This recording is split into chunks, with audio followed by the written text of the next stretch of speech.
Canal de YouTube del Ter de la Cruz. No se les olvide darle me gusta a su like, abajo la campanita, píquenle, púchenle, echando la mano, chingo. Vámonos con Tokio. Pues aquí tenemos nuestro amnito. Es de doble vista, de graduación y sin graduación. No encontré los otros lentes. Pues ya listo para empezar. ¿Está bueno eso? Café. ¡Ay, mira! ¡Qué padre!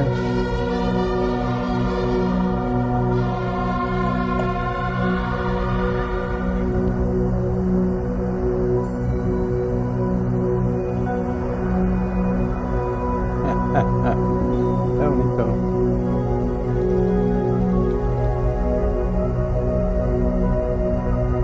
Bueno, no sé si antes, bueno, la semana que pasada no pudimos, ni estos días, porque estuvimos con clausura de Ángel, clausura de mi hija. Felicidades a mis hijos, Ángel y Brisa.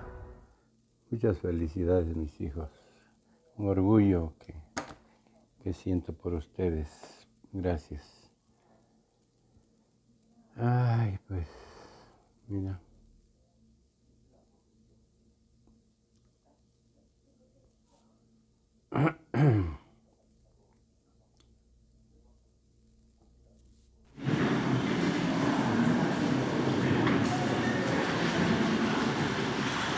Buenos días. Buenos días. Ánimo. Ánimo, ánimo. Hoy es miércoles.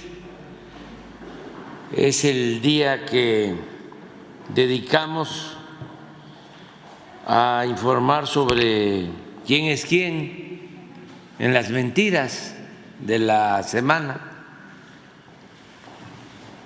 Es una pequeña muestra nada más, porque si no, Venimos llegando. nos llevaríamos todo el día. Sería bueno un maratón sobre mentiras en los medios, ¿no? De todo un día.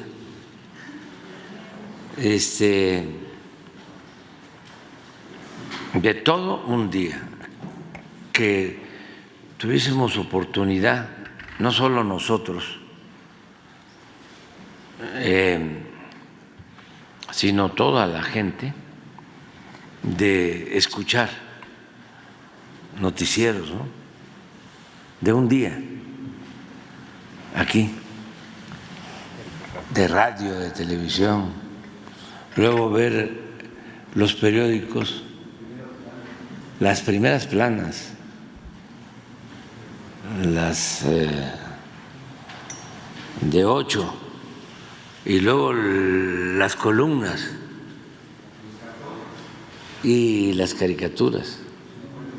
Sería muy bueno, pero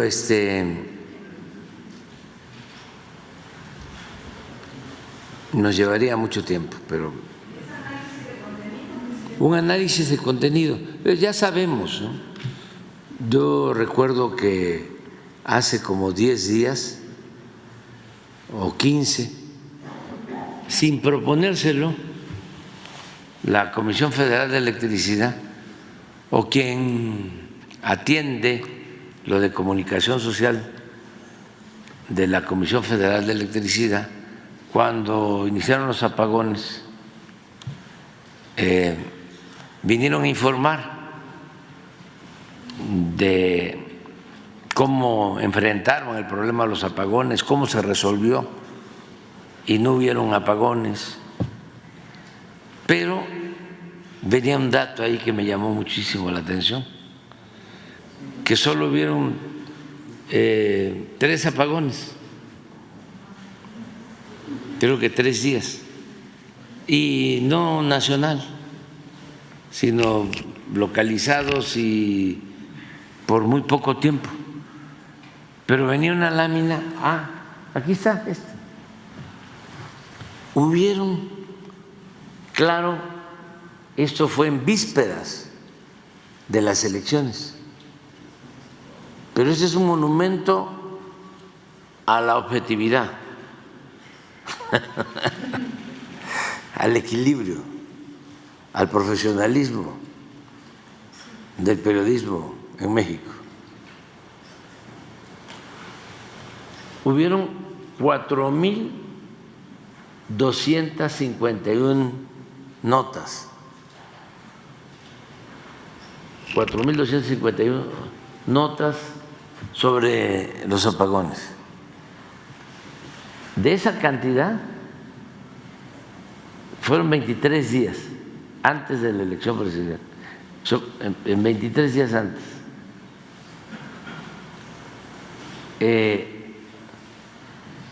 La defensa o la explicación, ¿no?, del por qué, cero. 1%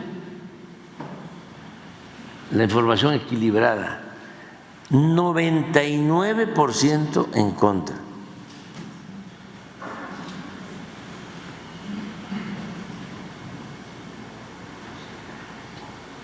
Lo que hace el dinero, ¿verdad? Los billullos, porque la mayoría de los medios convencionales son empresas lucrativas. Y como estamos en una transformación y ahora el presupuesto no se les dirige a ellos, sino al pueblo, están enojadísimos. Lo interesante de esto es que a pesar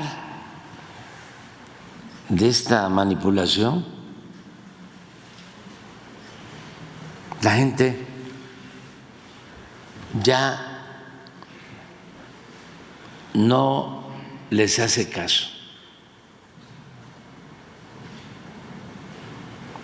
Es interesantísimo, porque esto no sucedía desde hacía mucho tiempo, yo diría desde nunca.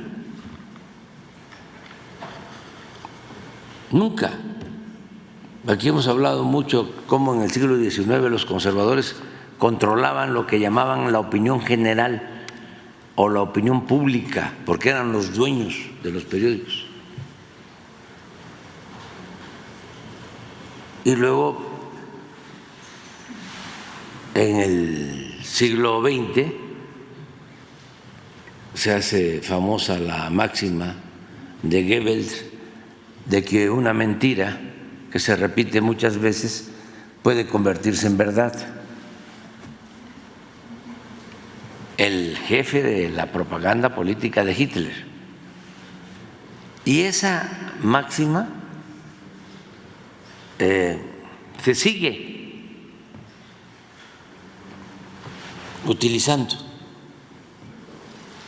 en el manejo de este periodismo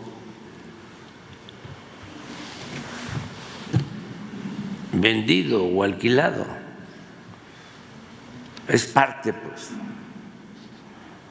de el AMPA del periodismo. Es una máxima. Pero en México el pueblo dice, ya no, basta. Y demuestra que no hay poder mediático que pueda ubicarse por encima de la voluntad popular. Debemos estar contentísimos, celebrarlo. También siempre hablar de las excepciones, no generalizar, porque hay todavía periodistas profesionales, conductores de radio, de televisión, igual, pocos, muy pocos, porque eso es lo otro, ¿no?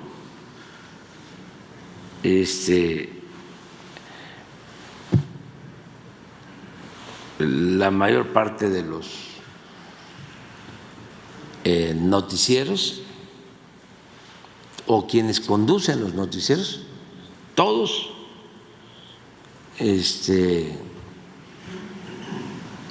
muy parciales,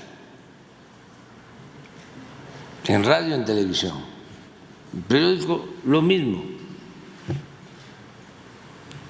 Hay periódicos donde de 10 artículos puede ser que uno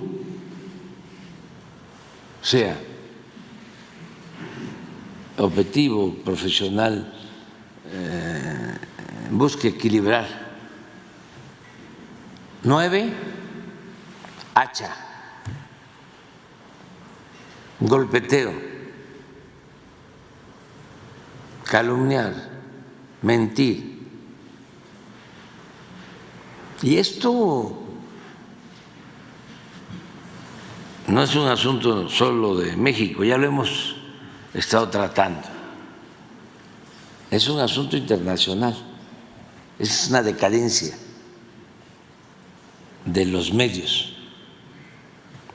Pero repito, con honrosas excepciones, tanto en medios convencionales como en redes sociales. Porque aún cuando en los últimos tiempos están dedicados a tomar, a secuestrar las redes sociales, no han podido. Y hay una ventaja en el manejo de las redes o en el espacio que significan las redes sociales. Hay más libertad, cualquiera puede expresarse y no hay censura, es poca la censura. Y antes no lo olvidemos, antes no se podía en el teléfono subir algo o comunicar algo. ¿Cómo nos comunicábamos? Solo mandando una carta a un periódico, ejerciendo el derecho de réplica, y no las publicaban, o las publicaban. Y esto es Reforma y casi todos los periódicos, ¿no? Las publicaban a los 10 días después de la calumnia. Y en la página 29 de la sección C. Y en la radio no había posibilidad de réplica. Y en la televisión no. Yo recuerdo cuando el licenciado Jacobo Zabludovsky me hizo la primera entrevista en televisión, allá como 1995, 96, la primera entrevista. No fue en vivo. Él así era entonces. Llegó con un traje así, un corbata así, y me hizo la entrevista a las 12 del día. una entrevista que iba a pasar en su programa, creo que se llamaba, no, 24 horas, estoy hablando de Televisa, no sé si era 24 horas o algo parecido. Sí, sí. Y entonces me graban por aquello de que no fuera yo a decir algo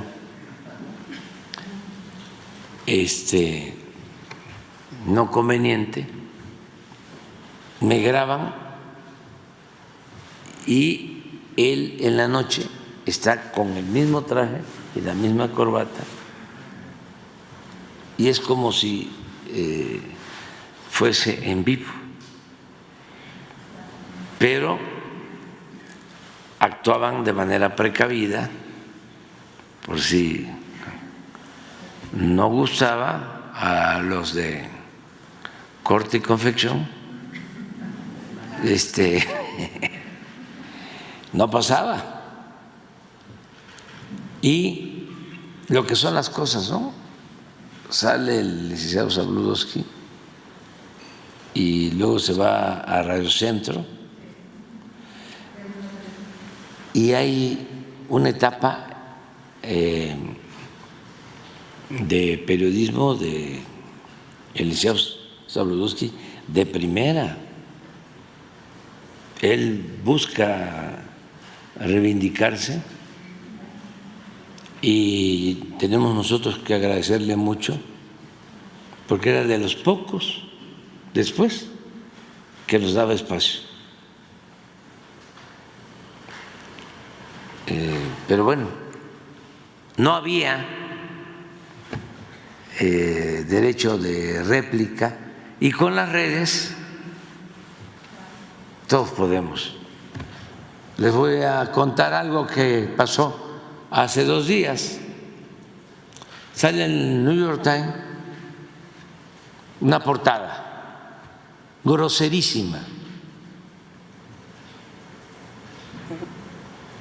en contra del expresidente Trump después del atentado, de mal gusto, actuando como un pasquín del New York Times.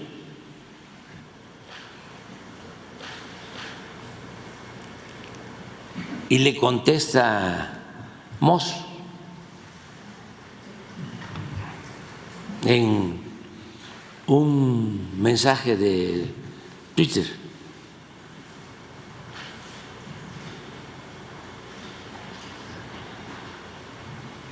Estamos hablando de esta crisis, pues, de medios, para que no estemos pensando que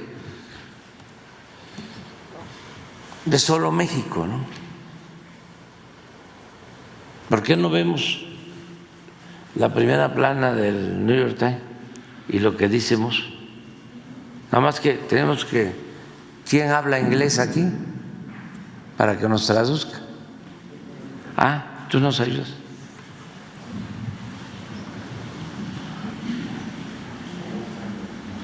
Porque esto le da contexto, ¿no? O sea, no es un asunto de México, es una decadencia mundial en el manejo de la información.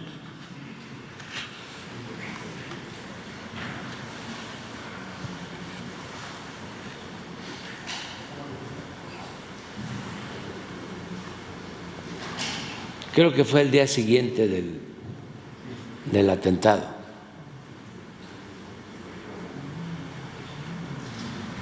¿Dónde cree usted que es peor los llamados fake news? ¿Aquí en México o en Estados Unidos?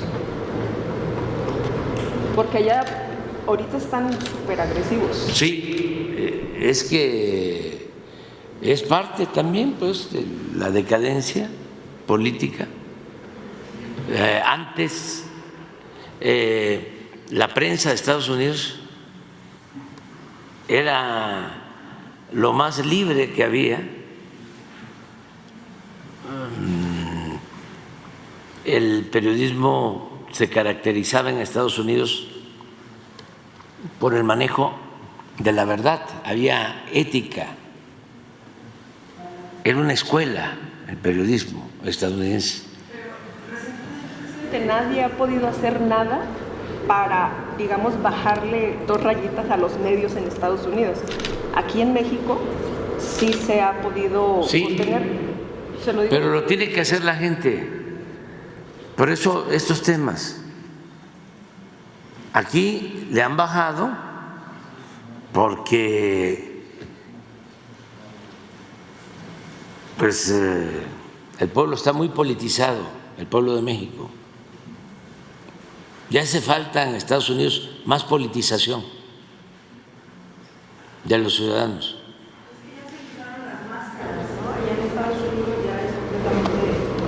Pero es arriba, sí, pero el pueblo no está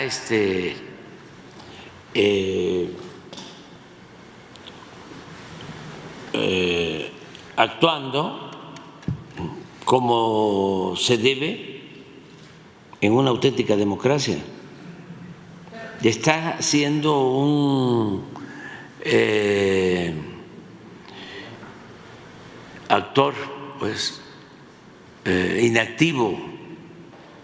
Lo que pasa, presidente, que muchas veces cuando la gente se quiere expresar la callan, incluso cae la policía cuando hacen algún tipo de manifestaciones que ellos consideran que no son pacíficas y pues los silencian. Sí, pero ese es el manejo, sí, puede darse en las manifestaciones, pero las redes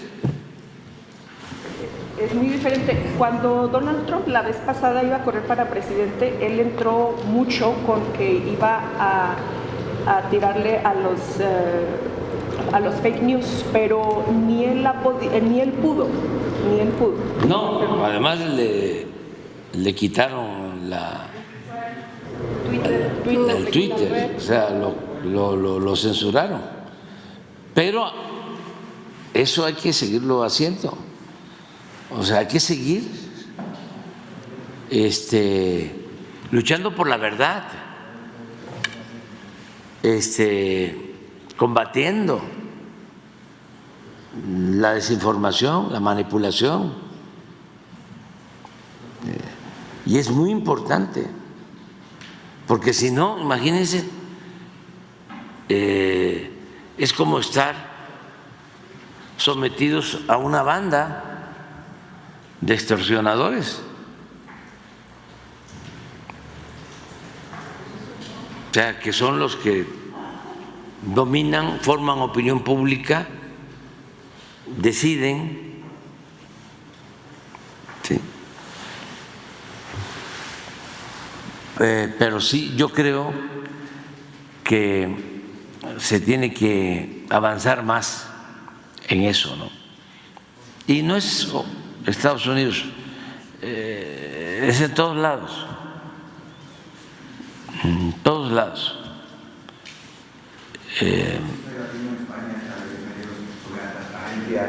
Que los medios tengan que publicar sus propiedades y todo el tema del derecho de réplica. No sé si sabe que esa propuesta de Pedro Sánchez se está debatiendo hoy en el Congreso de los Diputados. Es importante todo eso. En Brasil, ayer el presidente Lula habló sobre el tema, también, en todos lados. Es esta portada.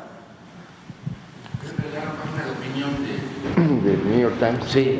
Ah, es que ya está en español abajo. Sí, pero es esto lo que él cuestiona. Sí, falló las pruebas de liderazgo y traicionó a Estados Unidos. A eso es lo que dice. Los votantes deben rechazarlo en noviembre. A eso responde Elon Musk. Sí, esto es lo que dice el New York Times. Y es después del atentado. Y es su editorial, ¿no? Sí, pues es una editorial de opinión. Falló las pruebas de liderazgo y traicionó a Estados Unidos. Los votantes deben rechazarlo en noviembre. O sea, sí, imperativo, autoritario. Y Moss les dice, son seres humanos verdaderamente insensibles y despreciables, ni una pizca de empatía, porque lo hacen, creo que es al día siguiente, ¿no?, del atentado. Sí, exactamente. Ese es el domingo. Esa es la página editorial del domingo. Esto no lo hace el Reforma, ni el Universal, ni Televisa, ni Azteca, ni Imagen.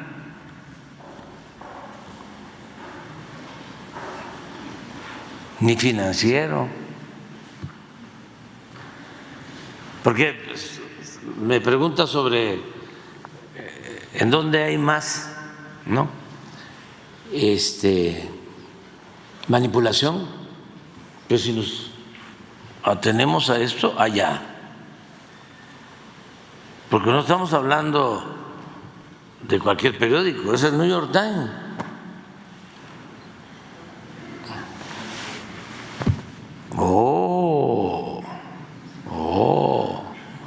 El New York Times. Bueno, pero ya vámonos a la sección.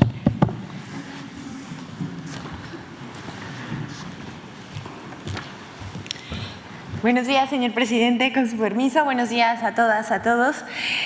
Hoy es 17 de julio del año 2024. Esta es la sección ¿Quiénes quieren las mentiras de la semana? Vamos a presentar dos esta semana y la colaboración con Infodemia. La primera es que el diario Reforma vuelve a la carga a atacar al gobierno y a Pemex con mentiras guachicoleras. El pasado 11 de julio, el diario Reforma publicó a 8 columnas. Sube 123% tomas de los guachicoleros y destaca que los guachicoleros han hecho coladeras de algunos ductos de Pemex. Eso dice la primera línea de la nota de Reforma, que más bien parece una editorialización y no una nota informativa. Según esta, las tomas clandestinas para la ordeña de combustibles detectadas aumentaron un 123% en los primeros 5 años del sexenio del presidente Andrés Manuel López Obrador, con respecto al mismo periodo de la gestión de licenciado Enrique Peña Nieto. Pemex, en la época de Peña Nieto, detectó 28,000 tomas clandestinas. Este diario conservador quiere hacer creer que como ahora se detectan más tomas clandestinas, hay más robo de combustible. Pero eso es falso, es una mentira. Reforma compara la cifra de Peña Nieto, pero ha quedado demostrado que en esa administración no se combatió el robo de combustible. En el gobierno de Peña Nieto, en Pemex, había todo un piso de control, de vigilancia de todos los ductos del país. Y cuando pinchaban un ducto, sonaba una alarma.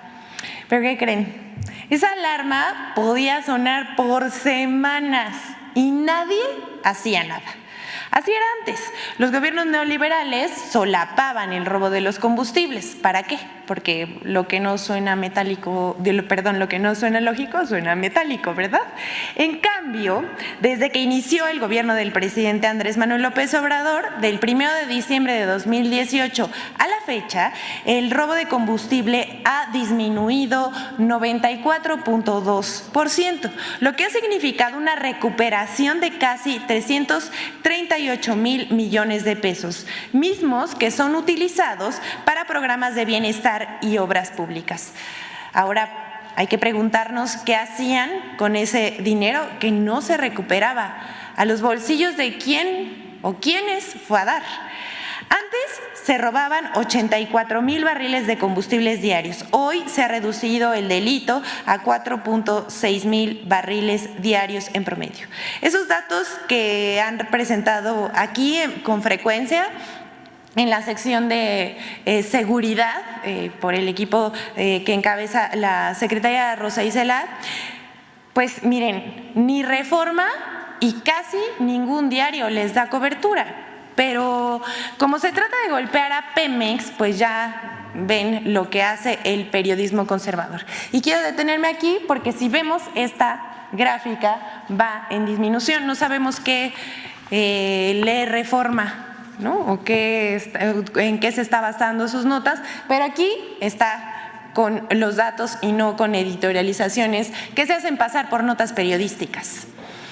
Pero eso no fue lo único. Si me regresan al anterior, por favor. ¿Al anterior? Muy bien. Ahí, en la misma portada de Reforma, aparece, si le hacen zoom del lado derecho, ahí dice que costaría, esa es otra mentira, que costaría 1% del PIB apoyar a Pemex y a la Comisión Federal de Electricidad. El diario cita un estudio, y ojo aquí, del Centro de Investigación Económica y Presupuestaria, el cual asegura que de continuar la política energética de este sexenio, financiar a Pemex y a la CFE costaría el próximo gobierno 2.1 billones de pesos en 6 años, que equivalen al 6% del Producto Interno Bruto en 2023.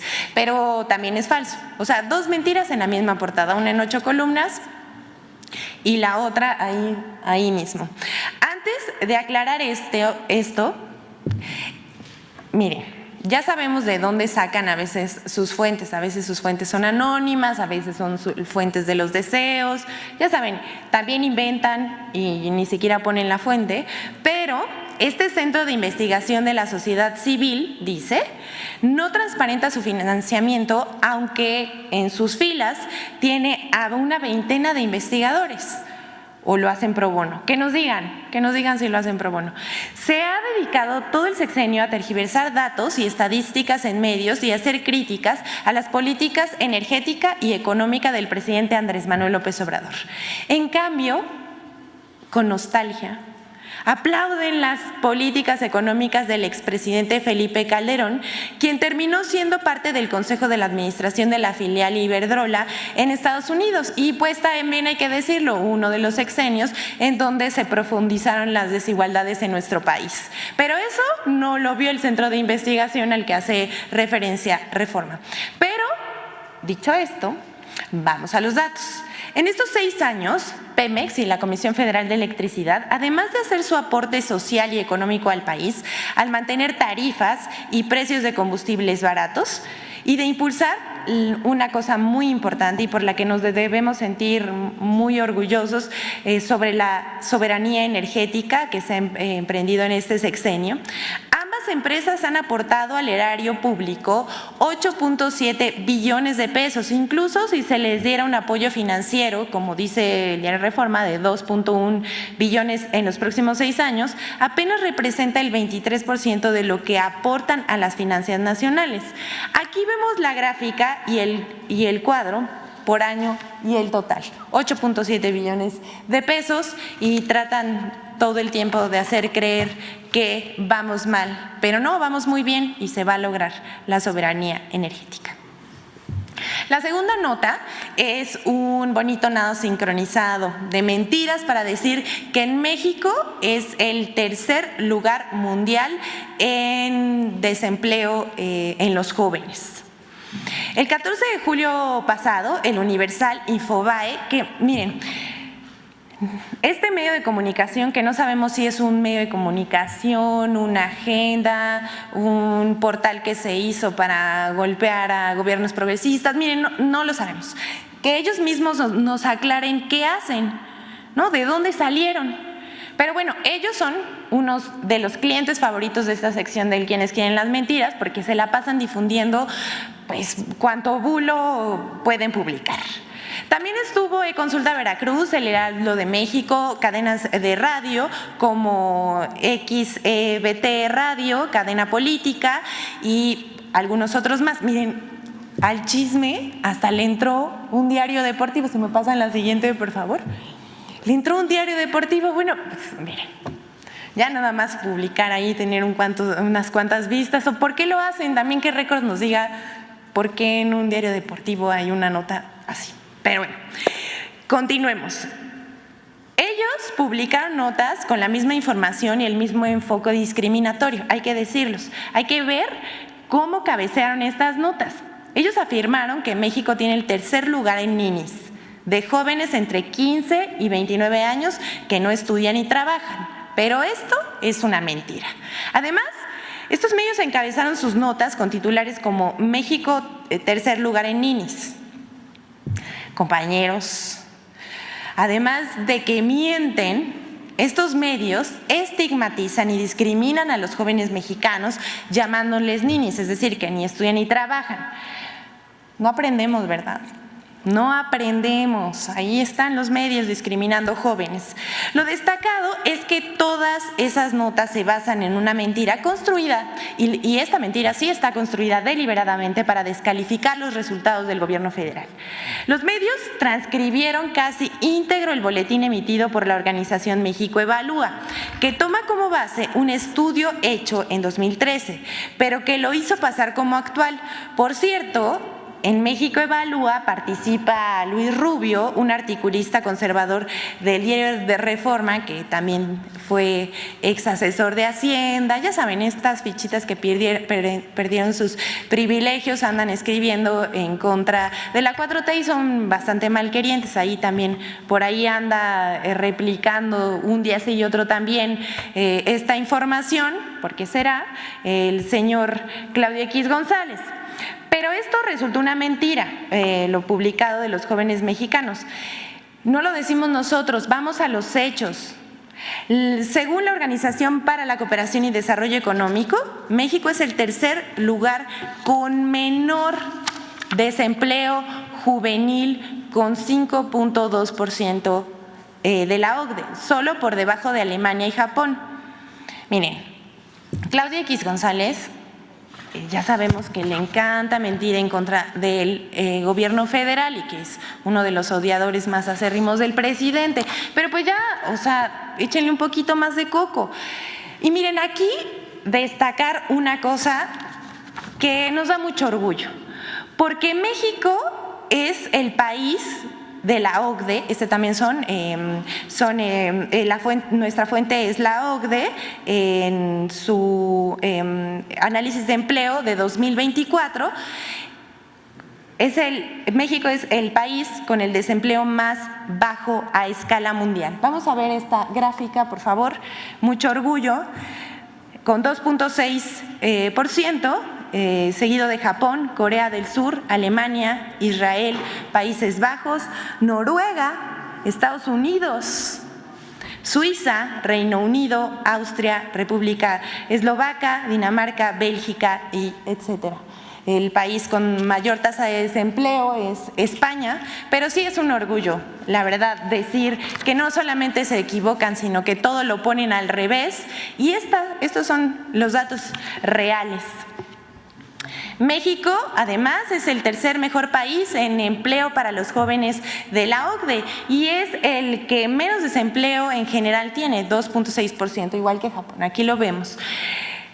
La población desempleada de 15 a 29 años hasta mayo del 2024, con datos serios, no con estudios patito, representa el 1.3% de la población económicamente activa en nuestro país. A esta realidad también contribuye el programa Jóvenes Construyendo el Futuro, y ahí ya, miren, yo sé que esta nota les va a causar mucho malestar porque además de mentirosos, pues los exhibimos, que se sacan ahí notas y datos donde, no sé, debajo de las piedras quizás. Porque Jóvenes Construyendo el Futuro, a la fecha, ha atendido a 2.9 millones de jóvenes. Y esto hay que decirlo también, superando la meta inicial de este sexenio. En dicho programa se han invertido más de 127 mil millones de pesos. Y aquí ya van a gritar enfrente de su pantalla, porque de estas personas que están inscritas en el programa Jóvenes Construyendo el Futuro, 7 de cada 10 beneficiarios del programa son contratados por las mismas empresas mexicanas y extranjeras que los capacitaron. Pues así, las mentiras de Claudio X González, de Luis Rubio y de los medios que siguen prestándose como caja de resonancia para las mentiras, en una cosa tan sensible como la atención a los jóvenes, que ha sido una prioridad en el sexenio del presidente Andrés Manuel López Obrador. Con esto terminamos la sección, no sin antes presentar la colaboración con Infodemia sobre las mentiras lanzadas contra Pemex en días recientes, que son muchas. Vamos a verla.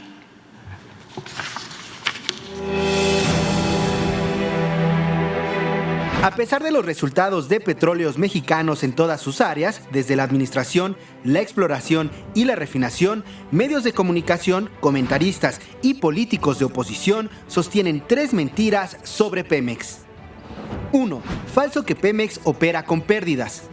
O sea, ya Pemex no es esa empresa, esa vaca lechera que le sacaban toda de la ubre para financiar el gasto público. No, definitivamente ya no le va a... Al revés. Toca hablar de Pemex y el barril sin fondo, en que se ha convertido la principal empresa paraestatal del gobierno mexicano, que también al mismo tiempo aparece dentro de las 100 empresas petroleras del mundo como la peor económicamente hablando. Si fuera privada estaría quebrada. Y Pemex, Joaquín Pemex es una bomba de tiempo. Así de plano, una bomba de tiempo. Como parte del constante ataque en contra de la política energética del presidente Andrés Manuel López Obrador, se repite la mentira que asegura falsamente que Pemex es un barril sin fondo que opera con pérdidas. Sin embargo, Petróleos Mexicanos reportó en los últimos 3 años una utilidad neta superior a los 159,000 millones de pesos. 2. Falsas implicaciones negativas por el recorte en la exportación de crudo. Los precios del petróleo están subiendo. Hay una tendencia para que suba el precio del petróleo. Y Petróleos Mexicanos decide, en contra de la lógica y del sentido común, que va a exportar menos petróleo. Porque van a dejar ese petróleo pesado, ese que no es muy bueno para hacer gasolinas, que es muy caro de refinar. Lo van a dejar porque ahora sí parece que ya va a comenzar a funcionar la refinería de Dos Bocas. Otra mentira difundida es la que asegura que el recorte de exportaciones de crudo de Pemex tendrá consecuencias negativas en la economía del país. Esto es falso. El Plan de Refinación Nacional contempla la sustitución de exportaciones de crudo para que el Sistema Nacional de Refinación procese diariamente 1.452.000 barriles de petróleo, dando como resultado 1.228.000 barriles diarios de combustibles. Además, las ventas de Pemex en el mercado interno de combustibles han aumentado y durante el primer trimestre de 2024 representaron el 75.5% de todos sus ingresos. Una fuente estable y permanente que contribuye al fortalecimiento financiero de Petróleos Mexicanos y a la economía mexicana. 3. Falso que la deuda de Pemex aumentó y es inmanejable. Bueno, son 3 o 4 datos centrales los que demuestran que en este cierre de sexenio el desastre que ha sido la política energética y sobre todo la administración de Pemex. Para comenzar, la deuda de Pemex creció en lugar de reducirse. Hoy debe más y nada menos que 106,000 millones de dólares. Si fuera una empresa privada, Pemex ya tendría que haberse declarado hace bastante tiempo en quiebra.